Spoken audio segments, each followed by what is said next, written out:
एक दिन ग्रैनी और येलो बेबी गार्डन में घूमकर वापस घर जा रहे थे। तब उन दोनों को रास्ते में एक बैग मिलता है जिसके अंदर बहुत सारा सोना पड़ा हुआ होता है। इतना सारा सोना देखकर ग्रैनी और येलो बेबी बहुत हैरान हो जाते हैं और आसपास देखने लगते हैं कि यह सोने का बैग किसका है, लेकिन उन्हें वहाँ पर कोई भी नहीं मिलता, जिस कारण वह उस सोने के बैग को अपने घर ले जाते हैं। थोड़ी देर बाद येलो बेबी और ग्रैनी उस सोने को लेकर अपने घर आ जाते हैं, जिसके बाद ग्रैनी स्लेंड्रीना को बताती है कि देखो मेरे पास कितना सारा सोना है। स्लेंड्रीना ग्रैनी के पास इतना सारा सोना देखकर बहुत हैरान हो जाती है। इसके बाद ग्रैनी कुछ सोना स्लेंड्रीना को भी दे देती है और उस सोने से भरे हुए बैग को अपने रूम की अलमारी में रख देती है और उसके बाद किचन में खाना बनाने के लिए चली जाती है। वहीं दूसरी तरफ ग्रैंडपा अपने रूम में सो रहा था, लेकिन तभी लाइट चली जाती है, जिस कारण ग्रैंडपा अपने घर के हॉल में आ जाता है और वहाँ पर नोस्फेरातु और येलो बेबी को लाइट चली जाने के कारण बोर होता देखकर उनसे कहता है, अरे चलो हम घर पर छुपम छुपाई खेलते हैं। ग्रैंडपा की यह बात सुनने के बाद येलो बेबी और नोस्फेरातु छुपम छुपाई खेलने के लिए राजी हो जाते हैं। इसके बाद सबसे पहले येलो बेबी कहता है, मैं आप सबको ढूंढूंगा, आप सब जल्दी से कहीं छुप जाओ। जिसके बाद नोस्फेरातु और ग्रैंडपा वहाँ से छुपने के लिए भाग जाते हैं। जिसके बाद ग्रैंडपा अपने रूम में और नोस्फेरातु स्लेंड्रीना के रूम में छुप जाता है। थोड़ी देर बाद येलो बेबी नोस्फेरातु और ग्रैंडपा को ढूंढने लगता है,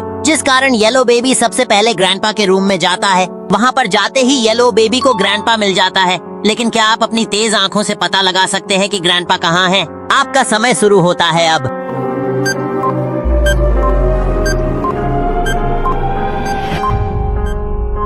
ग्रैंडपा अपने रूम में बेड के नीचे छुपा हुआ है। इसके बाद ग्रैंडपा बेड के नीचे से बाहर आ जाता है और येलो बेबी के साथ मिलकर नोस्फेरातु को ढूंढने लगता है। फिर कुछ समय तक नोस्फेरातु को ढूंढने के बाद भी ग्रैंडपा और येलो बेबी को नोस्फेरातु कहीं पर भी नजर नहीं आता, जिस कारण वह दोनों अपने घर के हॉल में सोचने लगते हैं कि आखिर नोस्फेरातु कहाँ पर छुपा होगा। लेकिन वहीं दूसरी तरफ ग्रैनी और स्लेंड्रीना आज अपने पिता से मिलने के लिए गाँव जा रही होती है, जिस कारण ग्रैनी अपने रूम में रखी अलमारी को लॉक करके उसकी चाबी अपने बेड के नीचे छुपा देती है। फिर ग्रैनी और स्लेंड्रीना अपने गांव जाने के लिए निकल जाती है। ग्रैनी और स्लेंड्रीना को गांव जाता देखकर ग्रैंडपा को याद आता है कि हमने तो नोस्फेरातु को ग्रैनी के रूम में ढूंढा ही नहीं। उसके बाद ग्रैंडपा और येलो बेबी नोस्फेरातु को ढूंढने के लिए ग्रैनी के रूम में चले जाते हैं, लेकिन वहां जाकर उन्हें नोस्फेरातु कहीं पर नजर नहीं आ रहा था। क्या आप अपना दिमाग लगाकर बता सकते हो कि नोस्फेरातु कहां पर छुपा हुआ है? आपके टाइम शुरू होता है अब।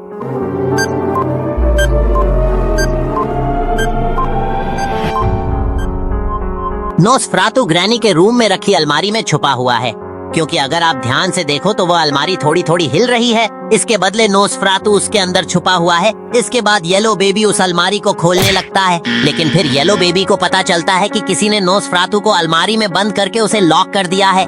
यह सब देखकर येलो बेबी बहुत डर जाता है। इसके बाद ग्रैंडपा जल्दी से अलमारी को खोलने के लिए ग्रैनी को कॉल लगाता है और उनको कहने लगता है, मम्मी आपने गलती से अलमारी में नोस्फेरातु को बंद कर दिया है। आप जल्दी से बताओ कि आपने अलमारी की चाबी कहाँ पर रखी हुई है, ताकि हम उसे वहाँ से निकाल पाए। ग्रैंडपा की यह बात सुनकर ग्रैनी बहुत डर जाती है, जिस कारण वह भूल जाती है कि उन्होंने उस अलमारी की चाबी कहाँ पर रखी थी। क्या आप अपना दिमाग लगाकर बता सकते हो कि उस अलमारी की चाबी कहाँ पे है?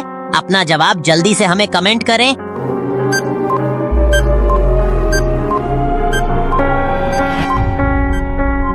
ग्रैनी के अलमारी की चाबी उनके बेड के नीचे पड़ी हुई है। इसके बाद ग्रैंडपा जल्दी से चाबी निकालता है और उस अलमारी को ओपन कर देता है, जिसके बाद नोस्फेरातु उस अलमारी से बाहर आ जाता है और फिर से कभी भी ऐसी जगहों पर ना छिपने की कसम खाता है। और दोस्तों आप कमेंट में बताओ कि आज की पहेली आपको कैसी लगी।